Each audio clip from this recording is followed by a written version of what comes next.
हिंदू हैं, हम कट्टर हिंदू हैं और हम यादव हैं। हिंदू धर्म बचाने जाओगे? जाएंगे, बिल्कुल जाएंगे। तो लीजिए साहब, राव बहादुर जी, ये बच्चे जा रहे हैं हिंदू धर्म बचाने। हाँ, ऐसा कुछ नहीं, हम लड़ाई लड़ रहे हैं, हम हिंदू। अरे रुक जाओ भाई, रुक जाओ यदुवंशी साहब, हम हिंदू हैं, हिंदू में ही हम यादव हैं। वो यही तो कहते हैं कि आप हिंदू हैं। आप ढोइए, आपके वकील नहीं बनाएंगे, आपके जज नहीं बनाएंगे, आपके प्रोफेसर नहीं बनाएंगे, आपके अफसर नहीं बनाएंगे। आप ढोइए, आप ढोइए, झंडा उठा के ढोइए। बहुत जज हैं हमारे यहाँ 10-20 हजार तो युवा आए हैं। इन युवाओं की आप बात कर रहे हैं, वो युवा तो हिंदुत्व का वो लेके घूम रहे हैं, हिंदुत्व के आड़ में घूम रहे हैं। हिंदुत्व की बात तो करेंगे ना, हिंदू है तो हिंदुत्व की बात भी करेंगे। कि अगर आप ये जय माधव जय यादव बोलेंगे, उधर से नारा लगेगा जय श्री राम का, आपके बच्चे चले जाएंगे, वहाँ चले जाएंगे, तो फिर आपकी मांग खत्म होगी ना, आप धर्म बचाइए। नहीं, कोई नहीं। फिर आहिर रेजिमेंट क्यों नहीं बनाया? ये हिंदू ही तो है ना, वो हिंदू का कोई मतलब ओबीसी के यादव के आरक्षण का विरोध क्यों हो रहा है? आरक्षण का विरोध कौन कर रहा है? क्या विरोध है? जमाने खत्म हो गए, अब भीख की भी जरूरत नहीं हम लोगों को। ये बताइए, आप आरक्षण को भीख कह रहे हैं। 2006 में पहली बार आपके बच्चे यूनिवर्सिटी में पहुंचे हैं साहब। कौन से इतिहास में आप जिंदा हैं? बिल्कुल नहीं, आप गलत बोल रहे हैं। ओबीसी को 1990 में नौकरियों में पहली बार आरक्षण मिला, 2006 में पहली बार शिक्षा में मिला। आप पता नहीं कौन सा आरक्षण की लड़ाई ओबीसी नहीं करता। मंडल कमीशन को भूल गए। इतने पुरखे लोग हैं जो लड़ाई लड़ रहे हैं। ज्योतिबा फुले का नाम सुना है? सुना है? कौन थे बताइए? मुझे वहाँ न ले जाओ। नहीं, आप बताइए ना, आप बताइए। आपके ओबीसी समाज के लोग राष्ट्रपिता ज्योतिबा फुले नाम भी नहीं पता, आप बस उधर ही चल रहे हैं। वहाँ ले जाओगे? टोल पे भी बैठे थे। लड़ाकू कौम है, हम एक मार्शल कौम है, हम मार्शल कौम है, हम लड़ाकू कौम है, हम भिखारी नहीं है। तो मैं इस वक्त दिल्ली के जंतर मंतर पर मौजूद हूँ और मेरे पीछे जो ये तस्वीरें आप देख रहे हैं, ये आहिर रेजिमेंट की मांग को लेकर बड़ी संख्या में यादव समाज, आहिर समाज, यदुवंशी समाज के लोग यहाँ एकत्रित हुए हैं और कुछ लोग हैं, उनसे बात करते हैं कि क्या मांग है। साहब, क्या नाम है आपका? जी, अखिल भारतीय यदुवंशी महासभा का राष्ट्रीय महासचिव राज बहादुर यादव। यदुवंश का ये सम्मान दूध दही की नदी बहाने वाले यादव का, अगर देश को पहलवान बनाने वाले का रेजिमेंट क्यों नहीं? क्योंकि 4 ही कौम का नाम आता था कि लड़ने, मारने, मरने में, राष्ट्र शहादत में जान लुटाने का। अजगर कौम कही गई, आहिर जैसे जाट जैसे गुजर वैसे राजपूत, लेकिन हमारा कहीं न कहीं छीन लिया गया।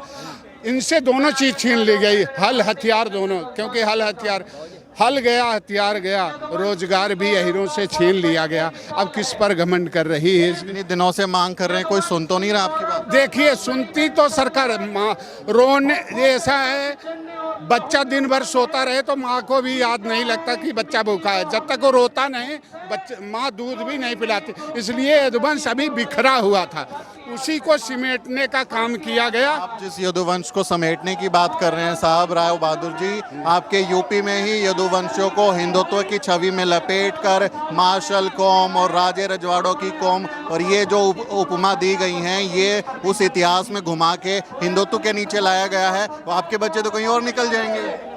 नहीं, ये घुमा कर, यही तो कह रहा हूँ, अगर जागृति नहीं आएगी तो कैसे जानेंगे कि भाई हमारा यदुवंश का हमारा क्या अधिकार होता है?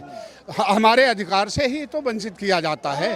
तो इसलिए कहना है कि अब मेरे आज पूरे देश के सभी युवाओं से कहा जा रहा है कि संगठित होकर के, क्योंकि कोई भी मांग पूरी तब होती, किसानों को देख लीजिए, संगठित होकर के आवाज उठाए तो माना गया ना। संगठित हो जाओ वीर यदुवंशियों। आप बोलेंगे जय यादव जय माधव और उधर से आएगा जय श्री राम, चलो हिंदू धर्म की रक्षा करने चलना है, निकल जाएंगे बच्चे। ऐसा है, जय श्री राम का नारा भी जय भीम से डरता है, आया समझ में? वो कुल मिला के गुमराह करना चाहते हैं, लेकिन जहाँ जय भीम आ जाता है वो जय श्री राम भी अंदर हो जाते हैं। इसलिए इस सरकार का यही है कि धर्म में फंसाए रहो, धर्म का धंधा है। आज आधा देश भूखा और आधा देश नंगा है, रोजगार सबका छिन गया है, कहाँ से कहाँ हमारा देश जा रहा है। जो कभी 15 लाख देने की बात हो रही थी, आज 15 अरब रुपया कर्ज दूसरों का हुआ। केवल पूंजीपति 3-4 बढ़ गए, विश्व के नंबर 1 में आ गए, गरीब और गरीब हो गया। इस सरकार की तो यही है, इतना निचोड़ो इनको कि ये रोड पे आ जाएं, उसी को ही विकास समझ लें। और इस सरकार के ये भी है कि इनके ऊपर जो कपड़े हैं ना, उसे उतार लो और उसे थोड़ा धुल के वही पहना देना, वही उसी को विकास मानते रहे। जब हमारा देश आज विश्व में 70% आबादी हिंदुस्तान की युवा की है। देख लो हमारे बुजुर्ग कितने होंगे, गिने चुने अंगुलियों पे 100-200 होंगे। यहाँ 10-20 हजार तो युवा आए हैं। जिन युवाओं की आप बात कर रहे हैं वो युवा तो हिंदुत्व का वो लेके घूम रहे हैं, हिंदुत्व के आड़ में घूम रहे हैं। हिंदुत्व की बात तो करेंगे ना, हिंदू है तो हिंदुत्व की बात भी करेंगे, अपने अधिकार की बात भी करेंगे। अहीर है तो अहीर रेजिमेंट की बात बोलेंगे कि सारे हिंदू एक हो जाओ, हमको वही काम करना है, अहीर रेजिमेंट छोड़। सारे हिंदू एक हो जाओ तो एक रेजिमेंट बना दो, बस हिंदू रेजिमेंट, उसमें सब रहेंगे। हिंदू धर्म बचाने जाओगे? जाएंगे, बिल्कुल जाएंगे। लीजिए साहब, राव बहादुर जी ये बच्चे जा रहे हैं हिंदू धर्म बचाने, कैसे बनवाएंगे? ये ऐसा है नहीं, यदुवंशी है तो हिंदू धर्म में जन्म लिया है। हिंदू और हिंदू हैं, हम हिंदू हैं, हिंदू में ही हम यादव हैं। वो यही तो कहते हैं कि आप हिंदू हैं, आप ढोइए, आपके वकील नहीं बनाएंगे, आपके जज नहीं बनाएंगे, आपके प्रोफेसर नहीं बनाएंगे, आपके अफसर नहीं बनाएंगे। आप ढोइए, आप ढोइए, झंडा उठा के ढोइए। बहुत जज हैं हमारे, हम संघर्षरत हैं। जो तुराइयां गुराइयां हैं उसके लिए तो हम लड़ाई लड़ रहे हैं। हम अपना अधिकार लेने की बात कर रहे हैं। हम हिंदू हैं, हम कट्टर हिंदू हैं और हम यादव हैं। कट्टर हिंदू को बोलेंगे चलो धर्म बचाने चलना है, तब क्या करेंगे? इति मत्वा भुजन्ते आपदा भाव समन्विता, समझे कि नहीं? हाँ, ऐसा कुछ नहीं, हम लड़ाई लड़ रहे हैं। हम हिंदू। अरे रुक जाओ भाई, रुक जाओ। यदुवंशी साहब, बड़े साहब बोल रहे हैं, कुछ काम की बात बता रहे हैं साहब। ये चिंता नहीं, ये चिंता है कि अगर आप ये जय माधव जय यादव बोलेंगे, उधर से नारा लगेगा जय श्री राम का, आपके बच्चे चले जाएंगे, वहाँ चले जाएंगे, तो फिर आपकी मांग खत्म होगी ना। आप धर्म बचाइए। नहीं, कोई नहीं, आप गलत बोल रहे हैं, गलत बात कर रहे हैं। श्री राम जय राम राधव माधव एक ही चीज है, सेम थिंग, इसमें कोई फर्क नहीं। आप फर्क नहीं कर सकते इसमें कि यादव अलग है, माधव अलग है। तो फिर आहिर रेजिमेंट क्यों नहीं बनाया? ये हिंदू ही तो है ना। वो हिंदू का कोई मतलब ओबीसी के यादव के आरक्षण का विरोध क्यों हो रहा है? आरक्षण का विरोध कौन कर रहा है? क्या विरोध है? यादव का कहाँ विरोध? मुझे नहीं कर रहे हैं। ईडब्ल्यूएस आरक्षण दिया, सुप्रीम कोर्ट की दलीलें देख रहे हैं आप। ईडब्ल्यूएस पे क्या चल रही है, क्या दलीलें चल रही है कि ओबीसी के आरक्षण में घुसा दो 10%। कहा है कि नहीं? कहा है कि नहीं? कोई कुछ नहीं, कोई हमें कोई डिस्प्यूट नहीं इससे। 10% से कोई, हम लोग आत्मनिर्भर हैं, हम इतने नीचे गिरे उरे नहीं है। हमारे लोग आत्मनिर्भर हैं, हम अब एजुकेटेड हैं, जमाने खत्म हो गए, अब भीख की भी जरूरत नहीं है हम लोगों को। ये बताइए, आप आरक्षण को भीख कह रहे हैं। 2006 में पहली बार आपके बच्चे यूनिवर्सिटी में पहुंचे हैं साहब। कौन से इतिहास में आप जिंदा हैं? बिल्कुल नहीं, आप गलत बोल रहे हैं, आप गलत बोल रहे हैं। नई एजुकेशन पॉलिसी आ गई, SC ST OBC के बच्चे स्कूलों से गायब हो जाएंगे कि नहीं हो जाएंगे? बताइए। नई एजुकेशन पॉलिसी से जब सरकारी एजुकेशन प्राइवेट हो जाएगी, सबसे ज्यादा नुकसान किसका होगा? बताइए। नहीं, कोई नहीं होगा।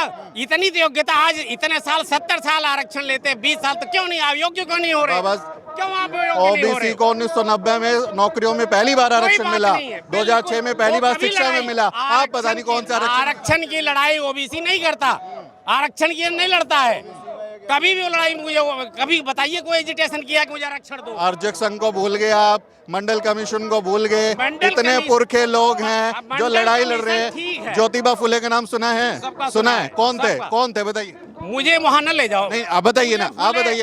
आपके ओबीसी समाज के लोग राष्ट्रपिता ज्योतिबा फुले नाम भी नहीं पता, आप बस उधर ही चल रहे हैं। वहाँ ले जाओगे, पेरियार तक ले जाओगे, वो बात नहीं। जो मुद्दा चल रहा है उसकी बात करो। हम मुद्दे की बात है, आपकी बात कोई मानी जाएगी? मानेगा आपकी बात कोई? आप घुमा रहे हो बात को। मैं घुमा नहीं रहा, मैं आपसे एक कह रहा हूँ कि एक चिंता का है। याद मत चाहिए, हम हिंदू हैं, हम श्री राम की जय करते हैं, हम श्री कृष्ण की जय करते हैं, इससे अलग नहीं है। और इसी में मुझे अपने अधिकार चाहिए। अधिकार बहुत लोगों के वंचित हैं। मानेंगे सरकार, मानेगी बात आप? क्यों नहीं मानेंगी? क्यों नहीं मानेंगी? मानेंगी, हर हालत में मानेंगी हमारी बात को। इसी हम लड़ाई लड़ रहे हैं। इससे पहले आप वहाँ खेड़ के टोल पे भी बैठे थे। लड़ाकू कौम है, हम एक मार्शल कौम है, हम मार्शल कौम है, हम लड़ाकू कौम है, हम भिखारी नहीं है, समझे कि नहीं? हमें जो वंचित रह गया, जो कुछ रह गया, शेष की लड़ाई हम लड़ रहे हैं। शेष क्यों है? क्या नारा लगा?